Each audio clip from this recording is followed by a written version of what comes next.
I wanted to integrate the limbic system a little bit more, that emotional system that we talked about, and I came across, I think, some good stuff in neuroplasticity. And so the structure that I'm going to read something off, that is a very well described piece that I found, I think, talks about the amygdala. Remember, the amygdala is right somewhere deep inside in the middle of the brain. That's the one that we get that amygdala hijack from. You know, that stuff where we freak out and it's like, what the heck happened here? And it happens to many of us. This is MD, and Dr. Moskowitz is one of the pioneers in neuroplasticity, developing that, and he is mentioned or featured in a book called by Norman Deutsch, The Brain That Heals Itself. I can give you a link to that if you want. So it's pretty cool stuff. And so I asked the question, you know, this is for chronic pain, neuroplasticity they use for chronic pain, and other things to sort of heal the brain from the inside out as much as possible. But chronic pain and anxiety is pretty much the same stuff. You know, well, we can use the same concepts to help improve on the problem. And so I'm thinking, you know, test anxiety. Who don't have test anxiety? Especially as students. And so I didn't make copies of all that because, you know, it's a copyright book. I'm not going to make copies of all of that. But I have it here. So it's not that easy to read, but I'm going to try anyway. So this is about the amygdala. So when we have, during a traumatic event, the amygdala is selectively turned on and the highest functioning brain selectively shuts down. Anybody know that? I've experienced it. We've experienced it, right? We lose our ability to process language, and energy is shunted to the amygdala for the purpose of survival. The amygdala is a fight and flight center of our brains, and also is the place of emotional extremes. It is a great place to be if you are in danger or scoring a touchdown, like last night, yes. But a terrible place to be when there's no threat.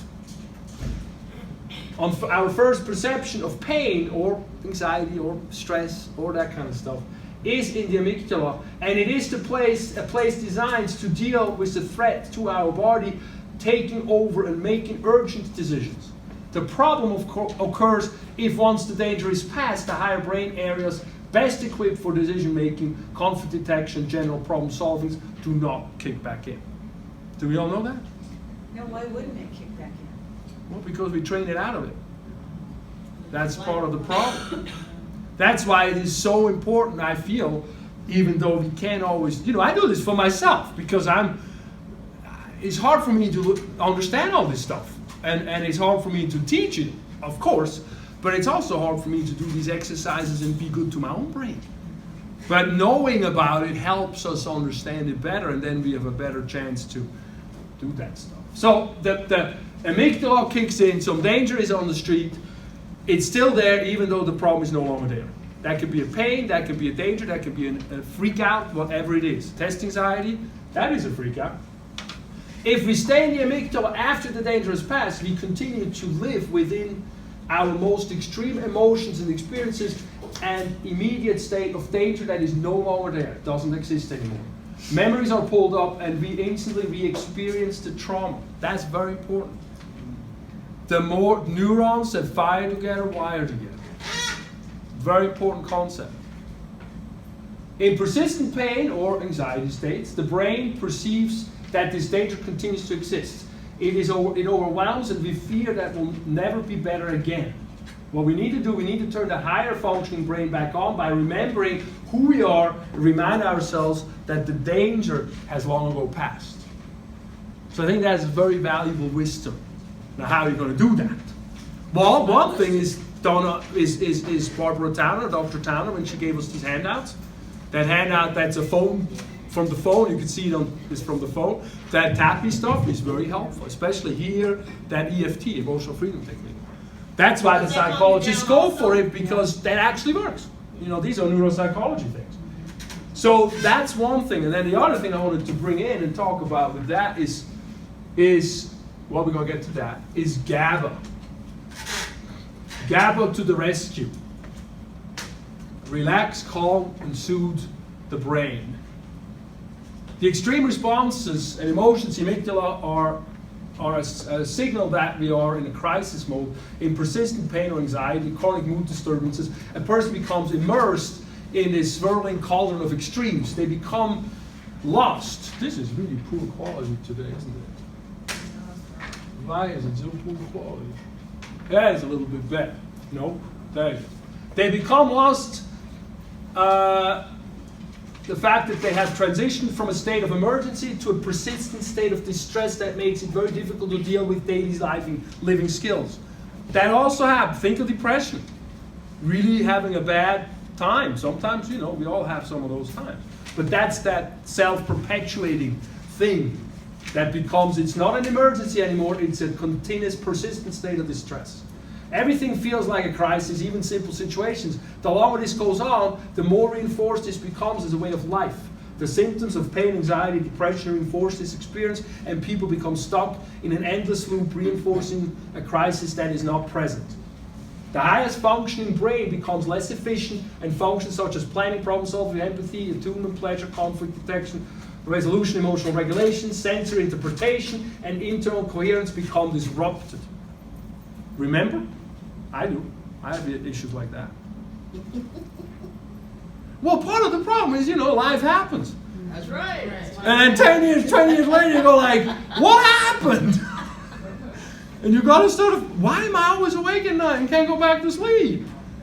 Why is my brain, you got to start thinking. And so that's when that shit comes. This stuff is MD stuff. This is if everybody is interested, I do have an MD who practices this in Berkeley, who has groups for chronic pain and stuff. And they go through this teaching, so they teach them that. Anyway, the ability to self-soothe is lost at that point.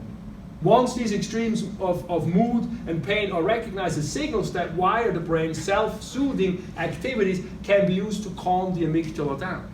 We can picture the insula. That's why the insula is on there. I put it on there because I read a lot about it today, and it said we didn't think for a long time. We didn't think it's doing anything, and now we're learning how it's doing. So this is fairly new stuff in science. GABA. So we can picture the insula dripping GABA, the main inhibitor neurotransmitter on it, or take the elevator up to the higher brain centers. You think the amygdala is down here, unconscious, you go up to the frontal cortex, you can think. So after all I did that, I went to the back wall and played tennis for 20 minutes with some soft balls, like eye coordination stuff. Anything that is soothing will work, especially in combination with activities that require highest brain centers to fire. That's why I go play tennis. All soothing activities increase the release of GABA in the brain areas that calm overexcited brains.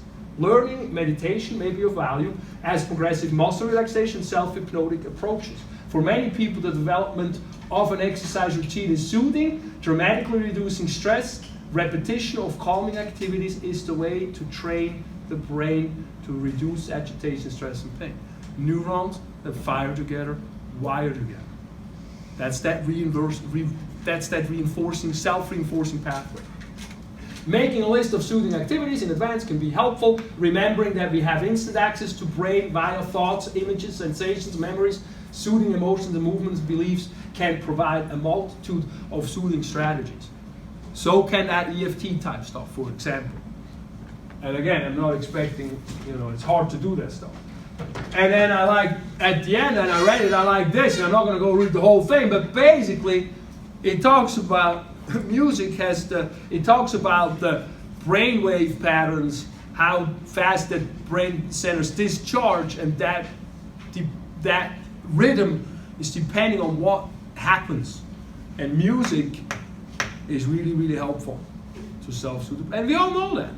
But now I can do it because there's science behind it, so I don't have to feel guilty about it. Just listen to music and be happy about it. And so what I did for the class, not that you have to do anything, but I want to give it home to you, so you have something that maybe help next time you got a test. You have these two brains you visualize. I give you a handout on that. These are all the centers that are lit up with chronic pain, but also with chronic anxiety states. A lot of them go together. And if we take, and this is, you get this as a handout, if we take this visual brain, this is not the best copy, that's why I have it on the other side too of the handout, and we shrink that pain or anxiety by flooding the brain using thinking, images, senses, memories, whatever we can find, and we go through these areas and we really read about them so we know what they're doing, and we sit there and just let it go through in our mind, then that helps, apparently, decrease pain and anxiety. See no reason to have a freak attack on the test. I'm trying to give you all the tools necessary. So this is what I did. I have an old brain that I got in school, and I drew all those things on so I can look at it and just try to visualize it going through. So I thought that's what I wanted to convey to you as information, and I have that handout for you to take home. And then on the handout, I have a little barcode that I put down, which goes to a website that has animations that help with these things. It's the Moskowitz website. It's the guy. He's in Marin. And then the other thing I found is gratitude journal for students. I know. And so that's another Greater Good in Action is a Berkeley place that from UC Berkeley that puts a lot of exercises up that help whatever we want to learn or do, you know. But a lot of it has to do with the happy stuff. Try to make, you know, a happy environment more calm and so forth.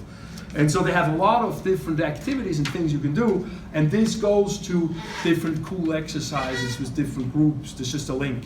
But the one that I just got down for you is the Gratitude Journal for Students. So next time when you doodle along, doing some doodly thing with a pen or whatever, just do a little journaling.